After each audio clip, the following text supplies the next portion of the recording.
about money and power at the Vatican revolving around corruption, murder, scandal, and intrigue.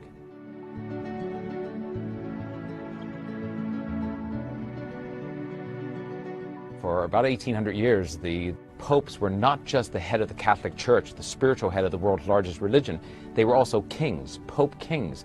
They had a secular empire, thousands of square miles of lands, their own armies. They built up a vast court around the pope. How did they get the money for this? They fueled it by taxing people inside their empire, by fees, and also by selling something called indulgences. A piece of paper was sold to a Catholic and said, "You're forgiven for your sins for buying that paper." Still, it wasn't enough money, and the popes had to go at times to borrow money from the Rothschilds, the preeminent banking family in all of Europe who was Jewish, much to the distaste of many Catholic cardinals who thought it was terrible to have to borrow money from the people they viewed as killers of Christ. Roman Catholic can have control and access for the coming world government. What that means is, in preparation for that world government, the Roman Catholic institution, especially since the establishment of the Jesuit Order in 1541, throughout all these 500 years, they've been in preparation and through infiltration and penetration of every level of society in order to take over the world politically and religiously. There are two doctrines that define very well these dangerous goal of the Roman Catholic institution. Two doctrines define this very well. One is called the doctrine of the apostolic succession, and that is dealing with the papacy. And the other is the doctrine, the temporal power, and that is dealing with world government. These Jesuits, though they infiltrate other governmental structures, they simply will never tell you that they are Jesuits, but they will tell you that they are simply Roman Catholics. Their allegiance belongs to the Pope. These so-called Roman Catholics, they are Jesuits, especially the ones who are in political structures or in judicial positions of power. The United States of America is run by Jesuits. They used the Order of the Masons as one meeting with only translators in the room, all before Pope Francis addresses Congress Thursday with Biden in attendance.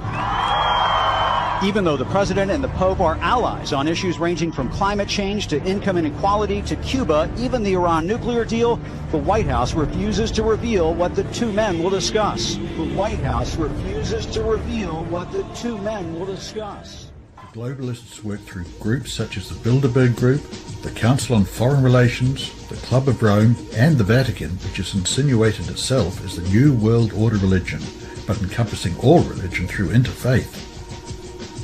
These groups and organizations have built a framework that US presidents must work within or risk being assassinated.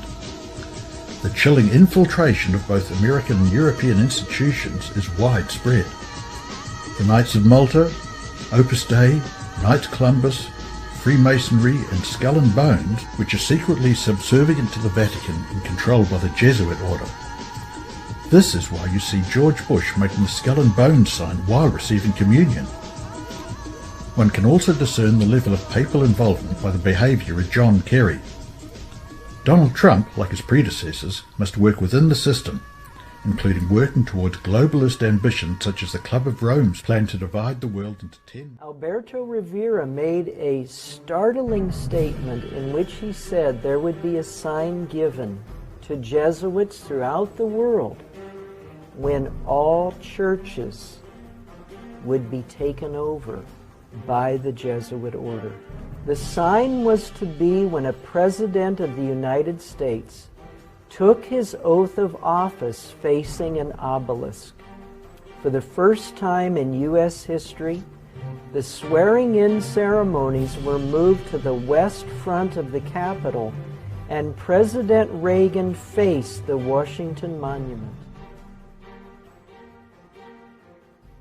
After Reagan's presidential reign, the Berlin Wall came down in 1989, and the Cold War ended. Had to implement the pillars of the Communist Manifesto. Well, two of those pillars are these. The national credit would be in the hands of the federal government. So therefore, the credit of this country is in the federal government as extended by the Federal Reserve Bank, which is a private bank. Lewis versus U.S. tells us this in a federal case. So this private Federal Reserve Bank, which is controlled by the Vatican through its various orders, particularly the old crusading orders like the Knights of Malta and the Knights Templars, which are today high-level Freemasons, they have put upon us this horrible Federal Reserve Bank, which is the Pope's bank, to finance all the Pope's crusades since no later than the Spanish-American War of 1898 to the present. In order to their plans to create a central bank in the United States. Their plan would enable them to pay for the wars that were coming as the American empire expanded. Once this was accomplished, the common man would hold worthless paper, and the Jesuits would be in a position to fund new wars using the U.S. military as its muscle. The Jesuits, in their Counter-Reformation, have set out to destroy the Protestant Reformation, which had a middle class and private rights and private wealth and private land ownership.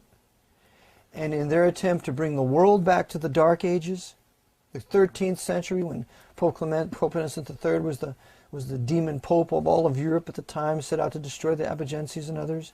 To do this, to destroy Western Protestant civilization, they had to implement the pillars of the Communist Manifesto. The assassination was done in a very public way to show other would-be presidents what would happen if orders were not followed. The assassination of John F. Kennedy is done in broad daylight as a warning to all the other leaders of the world, but it's also done with this viciousness, because you see, JFK was a Catholic, and they wanted to kill their Catholic boy who refused to uphold the temporal power of the Pope.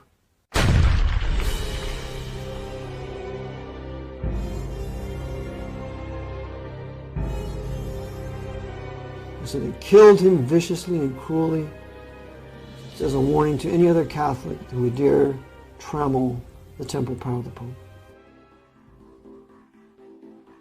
In contrast to Kennedy, Ronald Reagan did everything he could to court Vatican approval after an assassination attempt on his life in 1981. Changed because the Pope struck a deal with the head of Italy, then a fascist dictator, Benito Mussolini. The fascists recognized the Vatican as an independent sovereign country.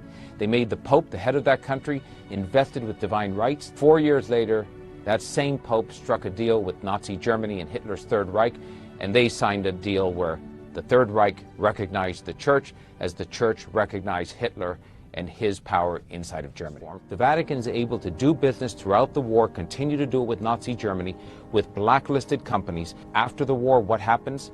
That Vatican bank funds, with British and American intelligence, some Nazis to escape to South America who were wanted as war criminals. The bank, the Vatican, and intelligence agencies have become partners by the end of the war. Church sex abuse scandal hitting a Valley school today. That's right. The Jesuits, which oversee the placement of some Catholic priests, released a nationwide list of clergy accused of sex abuse. Now, 8 of the priests at one time served at Brophy Prep. Here's ABC 15's Angie Cayley.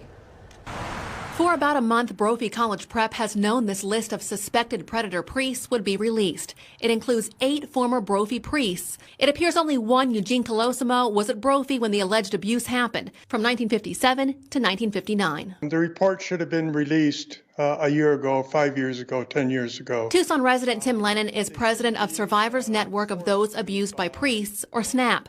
It's a nationwide organization. He's also a survivor. He says this list isn't because the Jesuits want to be transparent. He says this is part of the fallout from the federal probe into the Pennsylvania sex abuse cover-up scandal.